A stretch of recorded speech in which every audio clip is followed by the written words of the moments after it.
Assalamu alaikum. Welcome to the introduction to software engineering in lecture number 2.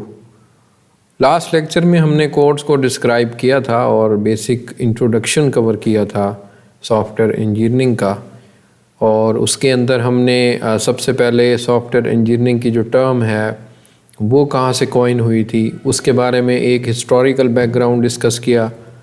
फिर हमने software crisis, उससे relevant जो conference थी 1950s के अंडर जो हुई, वो उस कॉन्फ्रेंस के नतीजे में जो एक एफर्ट डिस्ट्रीब्यूशन सामने आई थी कि एक सॉफ्टवेयर्स डेवलपमेंट करते हुए हमें किन किन स्टेजेस से गुज़रना पड़ता है और हर स्टेज की क्या एफर्ट है, और उसको हमने वन बाय वन देखा था। हमने ये चीज़ लास्ट टाइम मैंने आपको डिस्कस की थी, मैं दोबारा यहाँ पे वो चीज़ डिस्कस करना चाहता हूँ कि सॉफ्टवेयर बनाना कोड लिखने का नाम नहीं है।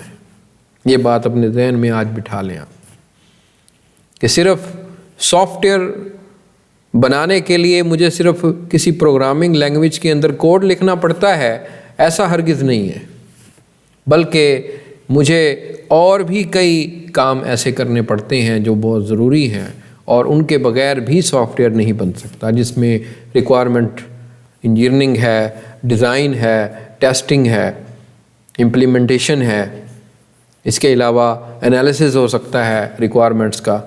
तो ये कई हमने देखे थे फेसेस और स्टेजेस के ऊपर बात चली जाती है और हर स्टेज की अपनी वेटेज है।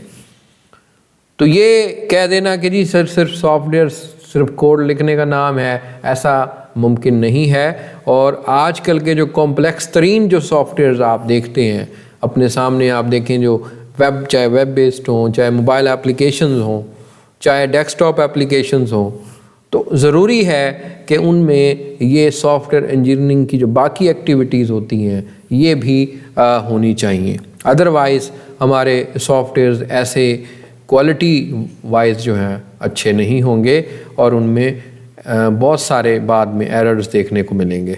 तो बेसिकली ये कोर्स पढ़ाने का मकसद भी यही है कि लोगों को और स्टूडेंट्स को, आने वाली जनरेशन को ये समझ आ सके कि सॉफ्टवेयर जो है वो किन मरहल से गुज़र के डेवलप होता है। तो आज हम आगे फर्दर जो हमारा टॉपिक है वो डिस्कस करेंगे। तो आज हम बात करेंगे बेसिकली चैप्टर 2 डिस्कस करने लगे हैं अपनी बुक का, जो मैंने आपको लास्ट टाइम बुक रिकमेंड की थी कि समरविल की बुक हम इस्तेमाल कर रहे हैं। कोई भी एडिशन आप इसका ले लें जो लेटेस्ट है, और वो बुक हम पूरे कोर्स में फॉलो करेंगे। तो सबसे पहले जो हमारा दूसरा चैप्टर है वो कंप्यूटर बेस्ड सिस्टम इंजीनियरिंग है। ऐसा हो सकता है कि आपके पास जो इस बुक का एडिशन हो वो नया हो और मैं यहाँ पे पुराना यूज़ कर रहा हूँ, या मैं नया यूज़ कर रहा हूँ तो आप कोई पुराना, उससे पुराना एडिशन जो है इस्तेमाल कर रहे हो, तो ये चीज़ कन्फ्यूजन होगी क्योंकि उसमें ये चैप्टर्स थोड़े से उनकी शफलिंग है आगे। यानी किसी बुक में ये चैप्टर 2 है एडिशन में, किसी में ये चैप्टर 4 भी है, 3 भी है। तो ये देख लीजिएगा आप। ऐसा नहीं है कि समरविल की कोई भी नया लेटेस्ट एडिशन आप कर लें उसमें ये चैप्टर आपको मिल जाएगा, चाहे उसका चैप्टर नंबर जो भी हो। लेकिन मैं इस वक्त जो एडिशन इस्तेमाल कर रहा हूँ उसका लिंक मैं इस वीडियो की डिस्क्रिप्शन में दे दूँगा, जो बुक मैं यूज़ कर रहा हूँ इस वक्त, तो वो आपने फॉलो करनी है। और उसका चैप्टर नंबर 2 हम डिस्कस कर रहे हैं। आज हम बात करेंगे कि what is the system engineering. Software engineering की बात तो हम कर चुके हैं, बल्कि पूरे कोर्स में आगे करेंगे, लेकिन एक कॉन्सेप्ट सिस्टम इंजीनियरिंग का भी है, उसको हम देख लेते हैं। सिस्टम इंजीनियरिंग की बात एक ब्रॉडर पर्सपेक्टिव से होती है। सॉफ्टवेयर इंजीनियरिंग की जो बात है वो ऐसे समझ लें स्पेसिफिकली हम करते हैं। सिस्टम इंजीनियरिंग की जो डेफिनेशन है वो designing, implementing, deploying and operating system which include the hardware, software and people। System engineering का जो प्रोसेस है उसके अंदर बेसिकली हम डिज़ाइन करते हैं सिस्टम को, और इम्प्लीमेंट करते हैं। डिप्लॉय करने का मतलब इंस्टॉलेशन करना जाके और उसको वर्किंग के लिए रेडी करना सिस्टम को, इसको डिप्लॉयमेंट कहते हैं। और उसके अलावा ऑपरेटिंग सिस्टम उसके अंदर होना चाहिए, जिसके अंदर हार्डवेयर होगी, सॉफ्टवेयर्स होंगे और काफ़ी सारे लोग होंगे। तो सिस्टम इंजीनियरिंग जो है वो बेसिकली एक सिस्टम बनाना है, उस सिस्टम को डिज़ाइन करना, इम्प्लीमेंट करना, डिप्लॉय करना, और उस पूरी इन्वायरमेंट के अंदर हार्डवेयर भी इस्तेमाल होगी, सॉफ्टवेयर भी इस्तेमाल होंगे और लोग भी इस्तेमाल, यानी लोग भी काम करेंगे। जाहिर है एक सिस्टम के अंदर लोग तो मस्ट भी हैं। तो ऐसे समझ लें कि that is the essential of the components. मैं अगर आपको सिस्टम के कंपोनेंट्स बताऊं तो उसमें हार्डवेयर, सॉफ्टवेयर और इसके अलावा पीपल, और फोर्थ पे है कम्युनिकेशन सेटअप कोई होगा उनका आपस में, और ये चार बुनियादी ऐसे समझ लें कि चीज़ें होती हैं एक सिस्टम को रन करने के लिए। उसके अलावा नेक्स्ट जो चीज़ है वो सिस्टम इंजीनियरिंग का ऑब्जेक्टिव क्या है, to explain why system software is affected the broader system engineering issue. देखें, जब हम एक सिंपल सॉफ्टवेयर की बात करते हैं, जैसे कि एक सिंपल एप्लीकेशन की मैं बात कर रहा हूँ, अगर मैं सिर्फ एक सॉफ्टवेयर की बात करता हूँ तो वो बिल्कुल लिमिटेड सी बात हो जाती है, स्पेसिफिक्स की बात हो जाती है। जैसे मैं पेंटिंग का एक सॉफ्टवेयर की बात कर रहा हूँ तो ये एक स्पेसिफिक पर्सपेक्टिव है। लेकिन जब मैं ऑपरेटिंग सिस्टम की बात करता हूँ, जब सिस्टम सॉफ्टवेयर की बात करता हूँ, जो आप जानते हैं ऑपरेटिंग सिस्टम जैसे विंडोज़ ऑपरेटिंग सिस्टम है, आप अपने कंप्यूटर या लैपटॉप पे इंस्टॉल करते हैं और फिर उसके बाद आप उस कंप्यूटर को यूज़ करने के काबिल बना सकते हैं। अब उस ऑपरेटिंग सिस्टम में बहुत चीज़ें होती हैं, उसमें कई कंपोनेंट्स होते हैं ऑपरेटिंग सिस्टम के। आपकी मेमोरी को कंट्रोल करना, आपके प्रोसेसर को कंट्रोल करना, आपकी इनपुट आउटपुट डिवाइसेस को कंट्रोल करना, आपकी स्टोरेज को कंट्रोल करना, और इसके अलावा सिक्योरिटी को कंट्रोल करना। तो अब आप देखें कि ये एक बड़ा सॉफ्टवेयर है, एक ब्रॉडर पर्सपेक्टिव से मैं बात कर रहा हूँ। तो जब मैं ब्रॉडर पर्सपेक्टिव से बात कर रहा होता हूँ तो उसमें कई कंपोनेंट्स आ जाते हैं। तो मैं किसी लार्ज सिस्टम की बात कर रहा हूँ, मैं किसी बड़े कॉम्प्लेक्स सिस्टम की बात कर रहा हूँ। तो सिस्टम इंजीनियरिंग बेसिकली जब बड़े सॉफ्टवेयर्स बनाए जाते हैं उसको कहते हैं। जैसे कि ऑपरेटिंग सिस्टम कोई बनाना हो, कोई लार्ज लेवल का अप स्केल सिस्टम जिसके कई कंपोनेंट्स और मेजर कंपोनेंट्स हों, तो वो बेसिकली सिस्टम इंजीनियरिंग की बात होगी। To introduce the concept of emergent system properties such as reliability and security. यहाँ पे हम एमरजेंट सिस्टम प्रॉपर्टीज़ की बात कर रहे हैं। एमरजेंट सिस्टम प्रॉपर्टीज़ उन प्रॉपर्टीज़ को कहा जाता है जो सिस्टम की ओवरऑल कैरेक्टरिस्टिक्स को डिफाइन कर रही हैं, यानी हायर लेवल के ऊपर। मैं अगर फ़र्ज़ करें कोई प्रोडक्ट ख़रीद के ले आता हूँ, जैसे फ़र्ज़ करें कोई मशीन ख़रीदी है मैंने, आप देखें कि वॉशिंग मशीन आप ख़रीदते हैं, तो वॉशिंग मशीन की जो बेसिक करैक्टरिस्टिक्स हैं वो आप जो एक यूज़र समझेगा वो तो यही है ना कि उसके कपड़े वगैरह उसमें वॉश हों, उनकी मतलब फास्टली हों, सिक्योर हों। मैं उसके किसी ख़ास, यानी उसकी मोटर कैसे लगी हुई है, उसका बेल्ट कैसे लगा हुआ है, उसके अंदर जो बाकी हार्डवेयर इस्तेमाल हुई है वो कैसी लगी हुई है, इस चीज़ से मेरा कोई सरोकार नहीं होता एक यूज़र के पर्सपेक्टिव से। तो इसी तरह जितने भी आप सिस्टम देखते हैं, प्रोडक्ट्स देखते हैं, उसमें मेरा जो पर्सपेक्टिव होता है वो ब्रॉडर होता है, ना कि स्पेसिफिक होता है। यानी मैं ये देखूंगा कि वो जो मैं मशीन ख़रीद के ले आया हूँ वो रिलायबल है, वो सिक्योर है। रिलायबिलिटी को मैं क्या कहता हूँ, एक कारआमद चीज़, यानी मैं अगर 10,000 की चीज़ ख़रीद के लाया हूँ वो आगे 2 साल चले कम से कम, अगर मैं ये सोचता हूँ तो वो रिलायबल है। अगर वो 2 साल से कम पहले ही डेड हो जाती है या कोई उसमें प्रॉब्लम आ जाती है तो फिर मैं उसको रिलायबल नहीं समझूंगा, क्योंकि मेरी ब्रांड की एक्सपेक्टेशंस और मेरी एक्सपेक्टेशंस तो ये थी कि ये 2 साल चले। तो एमरजेंट सिस्टम प्रॉपर्टीज़ जो होती हैं वो बुनियादी तौर पर ब्रॉडर पर्सपेक्टिव को कैप्चर करती हैं। To explain the why system environment must be considered in the system design process. अब उस पूरी इन्वायरमेंट के अंदर, सिस्टम की इन्वायरमेंट के अंदर हम उसके डिज़ाइन को भी कंसीडर करते हैं। और इसके अलावा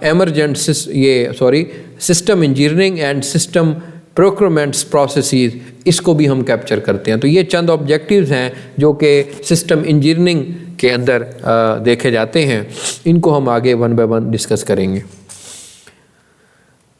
बेसिकली हम इस जो चैप्टर में चीज़ें कवर करेंगे वो एमरजेंट सिस्टम प्रॉपर्टीज़ देखेंगे, सिस्टम और उसकी इन्वायरमेंट कैसी है, सिस्टम मॉडलिंग कैसे होती है, और सिस्टम इंजीनियरिंग प्रोसेस की बात करेंगे, और आखिर में जो टॉपिक करेंगे वो सिस्टम प्रोक्योरमेंट है। ये अगले चंद लेक्चर्स तक ये चैप्टर चलेगा।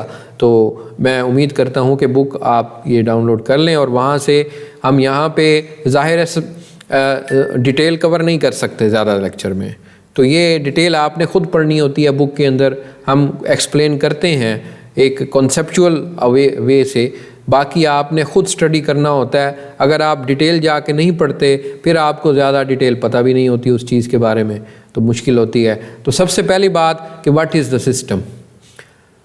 ए proposal collection of inter related components working together toward common purpose या कॉमन ऑब्जेक्टिव, कॉमन गोल।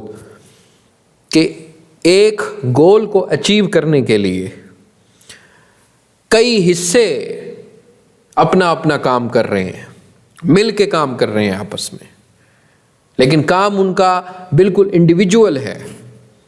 यानी हर कंपोनेंट के अंदर अपना अपना एक टास्क है जो परफॉर्म कर रहे हैं। यानी अगर 10 कंपोनेंट हैं, 10 कंपोनेंट का अपना अपना स्पेसिफिक काम है, लेकिन वो कोलैबोरेटिवली कर रहे हैं। शायद एक हिस्से को काम करने के बाद किसी और हिस्से को वो भिजवाना पड़े, फिर वो दूसरा हिस्सा अपना उसके ऊपर प्रोसेस करे, वहाँ से इनपुट गई उसके पास, उसने उसको प्रोसेस किया, फिर आउटपुट होगी, फिर वहाँ से जो आउटपुट गई वो अगले किसी कंपोनेंट के पास गई। इस तरह भी हो सकता है। मतलब कहने का ये है कि एक कॉमन गोल को अचीव करने के लिए इंटर रिलेटेड कंपोनेंट्स मिलके जब काम करते हैं तो वो बेसिकली एक सिस्टम होता है। That is the system. सब अपना अपना स्पेसिफिक काम करेंगे और उनका कॉमन ऑब्जेक्टिव होगा सबका। जैसे मिसाल के तौर पर एक कॉलेज का सिस्टम है, कॉलेज के सिस्टम के अंदर कई कंपोनेंट्स हैं। जैसे रजिस्ट्रेशन हो रही है स्टूडेंट्स की, ये एक हिस्सा है। रिजल्ट्स वगैरह बन रहे हैं, एग्जामिनेशन, ये एक हिस्सा है। लर्निंग प्रोसेस के लिए कोई बेहतरी के लिए काम हो रहा है, वो एक हिस्सा है। एडमिनिस्ट्रेशन एक और चीज़ है जिसमें स्टाफ की सैलरीज और इसका हिसाब किताब रखा जाता है, उसको फाइनेंस भी कह सकते हैं आप। अब देखें, इन सब का अपना अपना स्पेसिफिक काम है, लेकिन ये सारे अपना अपना काम करेंगे तो एक कॉलेज का सिस्टम चलेगा ना। ऐसा तो नहीं है कि जी सिर्फ एक बंदा काम करता रहे अपनी जगह और सिस्टम, फिर भी हम उसको कॉलेज सिस्टम कहें। हम तो उसको फिर कॉलेज सिस्टम नहीं कहेंगे, हम तो उसी को सिस्टम कहते हैं जो एक ब्रॉडर पर्सपेक्टिव में काम कर रहा होता है। एक यूनिवर्सिटी है, उसमें और ज़्यादा कंपोनेंट्स होते हैं, उसमें डिपार्टमेंट्स आ जाते हैं, फिर हर डिपार्टमेंट के अंदर छोटे छोटे कंपोनेंट्स होते हैं। लेकिन उस यूनिवर्सिटी को हम इसलिए यूनिवर्सिटी कहते हैं क्योंकि उसमें बहुत ज़्यादा कंपोनेंट्स हैं और एक ब्रॉडर पर्सपेक्टिव है उसका। तो कहने का मतलब कंप्यूटर सिस्टम है। एक और एग्जांपल आपको देता हूँ। कंप्यूटर सिस्टम को हम कंप्यूटर सिस्टम क्यों कहते हैं? वो इसलिए कहते हैं क्योंकि उसमें कई कंपोनेंट्स हैं, मेमोरी है, स्टोरेज है, प्रोसेसर है, इनपुट आउटपुट डिवाइसेस हैं। ये सारे अपना अपना काम यानी परफॉर्म करते हैं, तभी हम एक कंप्यूटर को यूज़फुल बना सकते हैं। इसलिए एक सिस्टम कहा जाता है उसको। हम अक्सर कंप्यूटर को कह देते हैं भाई सिस्टम ले आओ, चाहे वो लैपटॉप हो, चाहे वो कंप्यूटर हो, पीसी हो, चाहे वो सुपर कंप्यूटर हो, चाहे वो मेन फ्रेम हो, चाहे वो मोबाइल फ़ोन हो, लेकिन वो है तो सिस्टम, क्योंकि उसके अंदर कई कंपोनेंट्स हैं।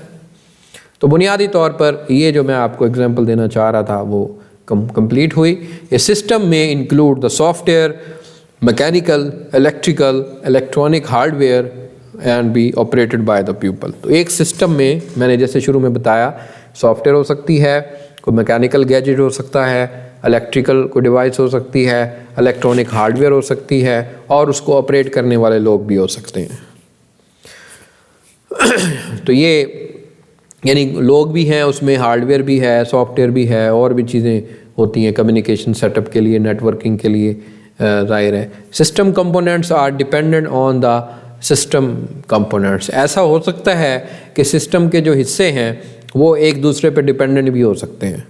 जैसे मैंने आपको शुरू में एग्जांपल दी कि जी एक हिस्से का काम मुकम्मल होगा, वो अगले हिस्से को प्रोवाइड होगा, फिर वो अपना काम शुरू करेगा। तो उस वक्त तक वो काम नहीं शुरू कर सकता जब उसको इनपुट नहीं मिलेगी। तो वो इनपुट जाहिर है किसी और कंपोनेंट से अगर आनी है तो फिर वो वेट करेगा तब तक। तो ये डिपेंडेंसी हो गई। The properties and behaviour of the system components are invisible intermingled. तो यहाँ पे एक और बात कि सिस्टम का जो बिहेवियर होता है वो बेसिकली प्रॉपर्टीज़, दो चीज़ें हैं, एक सिस्टम की खसूसियात जिसको हम प्रॉपर्टीज़ कह रहे हैं, और दूसरा सिस्टम का बिहेवियर जिसको हम फंक्शन भी कह सकते हैं, ऑपरेशन भी कह सकते हैं। तो हर इंडिविजुअल का अपना अपना फंक्शन होगा, अपनी करैक्टरिस्टिक्स होंगी, अपना बिहेवियर होगा। So simple.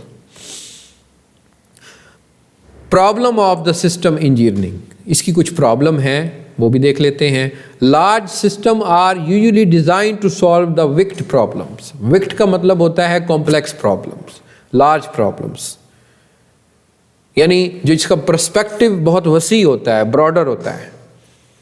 ऐसे बेसिकली सिस्टम जो हैं वो ज़्यादा कॉम्प्लेक्स होते हैं, उनमें क्रिटिकल थिंकिंग की ज़रूरत बहुत होती है हर फेज़ के अंदर। System engineering require a great deal to coordination across the discipline. System engineering में ये जो कंपोनेंट्स होते हैं आपस में, इनमें कोऑर्डिनेशन भी बहुत ज़्यादा होती है। देखें जितना लार्ज सिस्टम होगा उसमें डिपेंडेंसी उतनी ज़्यादा होती है। हम जितनी मर्ज़ी कोशिश कर लें डिपेंडेंसी ख़त्म कर लें उसके अंदर, लेकिन फिर भी डिपेंडेंसी ज़रूरी है, उसके बगैर गुजारा ही नहीं है। आप देखें कि CPU है, CPU central processing unit computer system का, इसको इनपुट चाहिए तो इनपुट यूनिट का काम है इसको इनपुट प्रोवाइड करना। अगर इनपुट यूनिट नहीं कोई इसको प्रोवाइड कर सकता तो फिर वो अपना काम भी नहीं कर सकता। तो डिपेंडेंसी तो रहेगी, जब लार्ज सिस्टम होते हैं उसमें डिपेंडेंसी तो रहेगी। तो यहाँ पे basically almost infinite possibilities for design trade off across the components. तो बिल्कुल हम अगर ये कहें कि जी हम कोई ऐसा सिस्टम बनाना चाहते हैं जिसमें बिल्कुल 0% और कोई उसमें डिपेंडेंट ना हो, तो ऐसा मुमकिन है। तो यहाँ पे mutual distrust and lack of the understanding across the engineering process. एक और बात यहाँ पे कि ऐसा हो सकता है जहाँ ह्यूमंस हो वहाँ पे मिसअंडरस्टैंडिंग और लैक ऑफ अंडरस्टैंडिंग और डिस्ट्रस्ट जैसी ये ऐसी बीमारियां, इनको मैं कहूँगा ऐसी हैं, जिसकी वजह से दोनों कंपोनेंट्स आपस में उनकी वर्किंग डिस्टर्ब होगी। यानी अगर आप एक शख्स को डिस्ट्रस्ट करते हैं, यानी इस पर कोई भरोसा नहीं रखते, आप उस लेवल की अंडरस्टैंडिंग नहीं रखते आगे जो दूसरा बंदा आपके सामने बैठा हुआ है, तो फिर जाहिर है दोनों में जो कोऑर्डिनेशन है वो हर्ट होगी। तो ये दो पॉइंट्स हैं जिनकी वजह से आपकी जो कोऑर्डिनेशन है वो प्रॉब्लम क्रिएट कर सकती है। System must be design to last many years in changing environment. पिछले कई सालों से अगर आप देखें टेक्नोलॉजी बहुत ज़्यादा चेंज होती है, इन्वायरमेंट बहुत ज़्यादा चेंज होती है। जब इन्वायरमेंट चेंज होती है सिस्टम को भी फिर चेंज करना पड़ता है, सिस्टम चेंज करना ज़रूरी है। आप देखें कंप्यूटर्स और मोबाइल्स का जो रोल आज है वो पिछले 5 साल में नहीं था। पिछले 5 साल में ऐसे फीचर्स नहीं थे मोबाइल फ़ोन्स के अंदर जो आज हमें मिल रहे हैं। पिछले 5 सालों में ऐसे फीचर्स नहीं थे जो हमें आज मिल रहे हैं टेक्नोलॉजी के अंदर, इंफॉर्मेशन टेक्नोलॉजी के अंदर, दूसरी टेक्नोलॉजीज़ के अंदर। तो जितनी हमें कन्वीनियंस आज है वो बुनियादी तौर पर कहने का मकसद ये है कि वो पहले नहीं हुआ करती थी। तो कहने का जो बुनियादी मकसद है वो यही है कि सिस्टम की डिज़ाइन जो करना ये हमेशा चेंज होगा। इन्वायरमेंट चेंज हो रही है कई सालों से। आप देखें, अब अगले साल फर्ज करें जहाँ पे एक सिस्टम काम कर रहा है, उसकी इन्वायरमेंट बदल जाए तो सिस्टम को भी बदलना पड़ेगा। तो ये टेक्नोलॉजी बदल जाए, आपके कंपटीटर जो है वो अच्छा सिस्टम लगा के बैठे हुए हैं, वो हाईएस्ट टेक्नोलॉजी पे काम कर रहे हैं, लेकिन आपका सिस्टम वही लो दर्जे पे काम कर रहा है, तो that is the incompatibility. Software and system engineering दोनों में अब क्या है? Proportion of the software in system engineering is increasing. देखें, सॉफ्टवेयर और की जहाँ तक बात होती है कि सॉफ्टवेयर की जो यूजेबिलिटी है बहुत बढ़ रही है। लोग आजकल हर काम ऐसा करना चाहते हैं जो सॉफ्टवेयर बेस्ड हो, यानी पेंटिंग सॉफ्टवेयर बेस्ड हो, गेम्स आप खेलते हैं, इसके अलावा आप कोई इंजीनियरिंग ड्राइंग बनाना चाह रहे हैं तो ऐसा सॉफ्टवेयर हो, ड्राइंग्स के लिए, फ़ोटोशॉप के लिए, एडिटिंग के लिए, वर्ड प्रोसेसिंग के लिए, प्रेजेंटेशन के लिए, इंटरटेनमेंट के लिए। तो जैसे आप देखें कि ये जो सॉफ्टवेयर की प्रोपोर्शन है, यानी ऐसे समझ लें कि यूजेबिलिटी जो है वो बढ़ती जा रही है।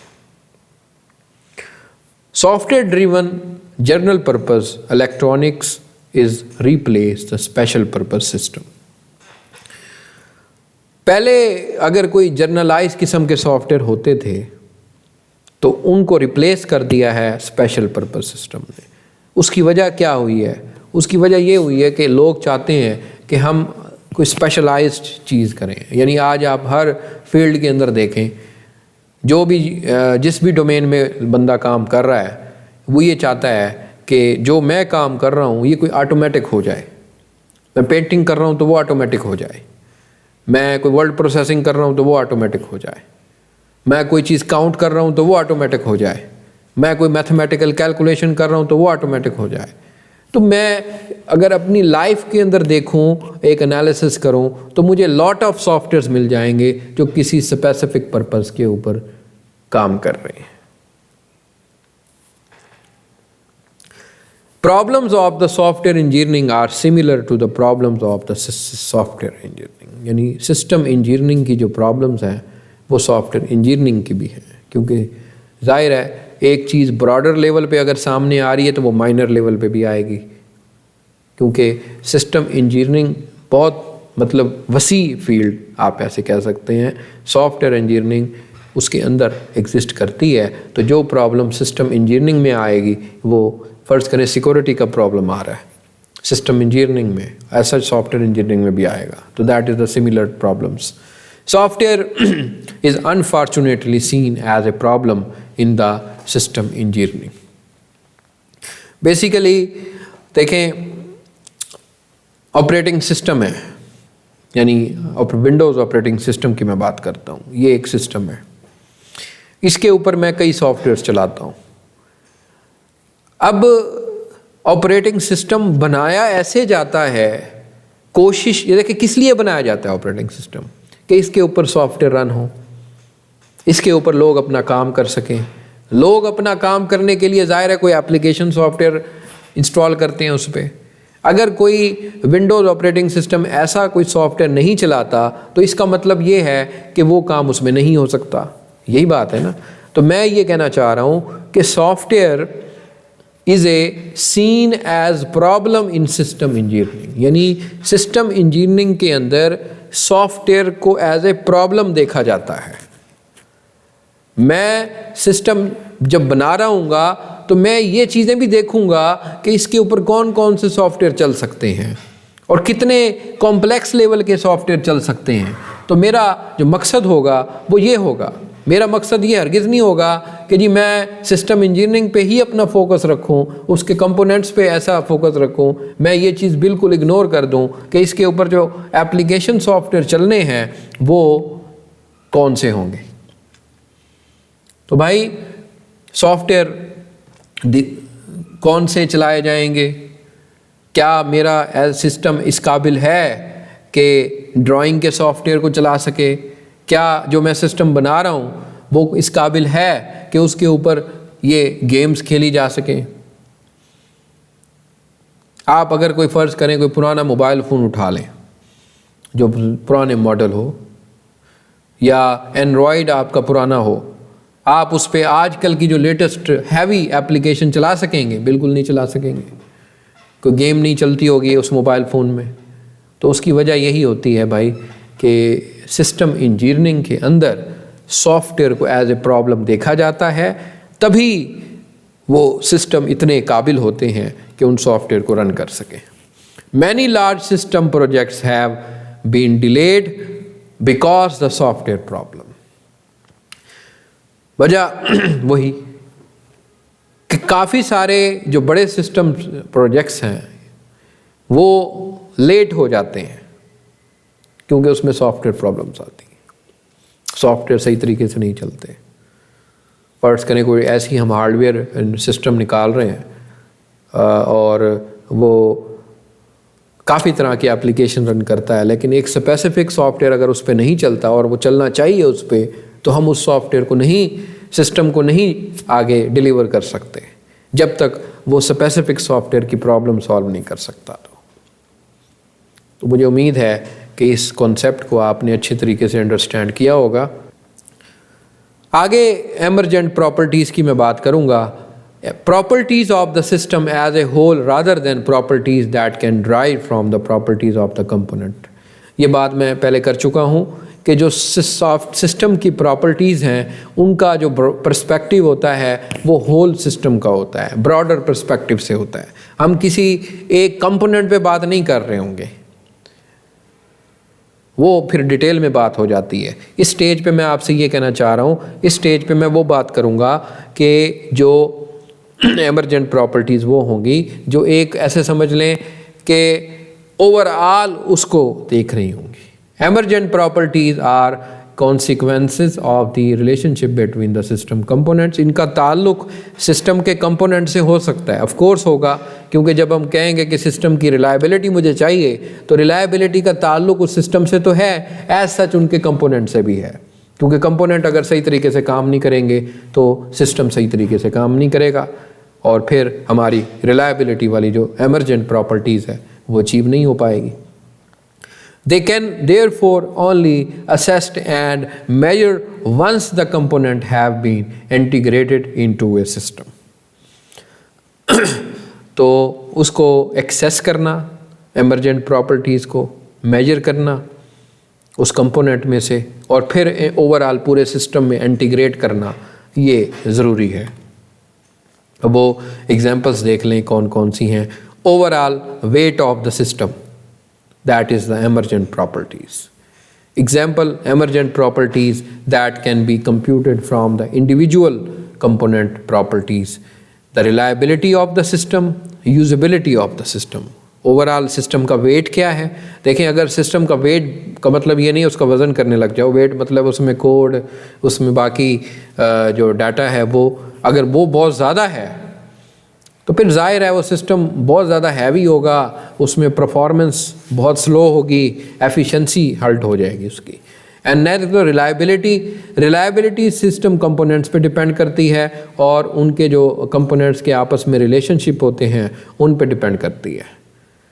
और एज सच हम इसको देखते तो है कि रिलायबल होना चाहिए सिस्टम। ऑफ कोर्स अगर हम कहते हैं कि ये रिलायबल है तो हमें ये यकीन होगा कि उस सिस्टम के जो कंपोनेंट्स हैं वो काफ़ी रिलायबल हैं और उनके जो आपस में रिलेशनशिप है वो भी 100% ठीक है। Usability of the system, this is the complex property which is not simply dependent on the system hardware and software but also depends on the system operation and environment where it is used. System की जो usability है ये बहुत ही ज़्यादा complex चीज़ है। वजह इसका ताल्लुक हार्डवेयर से सिर्फ हार्डवेयर से नहीं है, सॉफ्टवेयर से नहीं है, बल्कि इन्वायरमेंट से है। जिस इन्वायरमेंट में सिस्टम लगाया जाता है उन ऑपरेशन से है, जो ऑपरेशन उस सिस्टम के ऊपर परफॉर्म किए जाते हैं। तो उन सब चीज़ों से बेसिकली ये इंस्पायर्ड है और ये बहुत ज़रूरी है कि सिस्टम की जो ये 3 ओवरऑल एमरजेंट प्रॉपर्टीज़ हैं इनको इंश्योर किया जाए। और ये किया जाता है क्योंकि लार्ज सिस्टम ऐसे नहीं बन के आपके सामने आ जाते। जाहिर है उनकी जो डेवलपमेंट है वो बहुत ही ज़्यादा क्रिटिकल होती है, उनके एक एक कंपोनेंट की डेवलपमेंट बहुत क्रिटिकल होती है, जिसको मलहूज़ खातिर रख के ही हम आगे जा सकते हैं। आज का लेक्चर हम यहीं पे ख़त्म करते हैं। लेक्चर काफ़ी लेंथी हो गया है और अगले लेक्चर में हम यहीं से आगे कंटिन्यू करेंगे और इस चैप्टर को मज़ीद आगे डिस्कस करेंगे। तब तक के लिए अपना ख्याल रखिए। खुदा हाफिज़।